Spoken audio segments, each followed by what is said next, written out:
Hello guys, my name is Pranas and I have a new friend, Povilas, with me.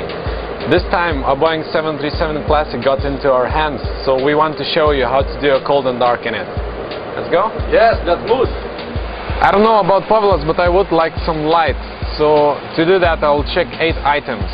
First of all, battery on. We check that the standby power switch is guarded, the alternate flaps guarded, that the windshield wiper is off, electric hydraulic pumps off, then landing gear down and 3 greens, the weather radar is off, and the parking brake is set. Having checked that, we can see that the ground power is available and we can set that to on.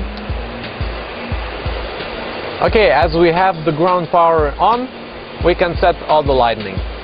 Put the panel light on full. Povilas will set his lights. Now I'll set the panel light on the right hand side and the flood and panel lights on the lower pedestal. Usually we will find our displays not showing anything, so we would need to set them with a few knobs situated here. But ours are actually set in advance, so we do not need to do that. Now we will check the fire and overheat protections panel. We will first test the inoperative test. We see fault lights, APU detection inoperative lights, and overheat and detection here. We can cancel it and release the test. Now we will do the overheat and fire test. I put the selector to the right. We hear the bell. We cancel it and check for the lights. We have seen that we have fire warning lights, master cautions, overheat detection. We have 3 lights for engines and APU, wheel well fire, and engine 1 and 2 overheat. Now I check the test again to see if my bell cutout switch on this panel works. Again. And we again check for all the lights. They're there. Only one thing to notice: if we didn't have the AC power on, we wouldn't have this wheel well fire light. Last thing to do on the panel is to check the fire extinguisher circuits. We check circuit 1. We've got 3 lights for 2 engines and APU, and we check circuit 2. The same, 3 lights. Next thing we do is select the IRSs, our inertial reference systems, to nav position. We put the left one on DC light, the right one on DC light, and we have a line left on the left and a line on the right. The only thing to do now is check the status, and we see that we have 7 minutes until the alignment completes. Okay, we have the RSs on the line.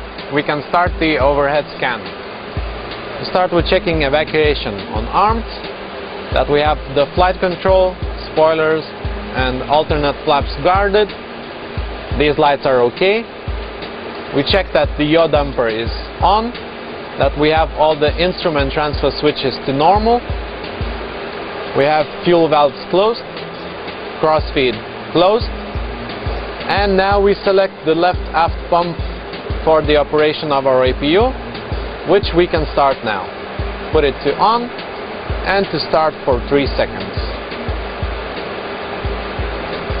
Okay, the APU is now starting. We can continue with the overhead scan. We check that the galley power is on, standby power is closed, generator drive disconnects are closed, and as we do that, our APU has been started. We have this light illuminating here, so we can start generator 1 on bus, generator 2 on bus. We continue with the center panel. We have the equipment coolings on normal, emergency exit lights armed, no smoking on, fasten belts on, wipers off again.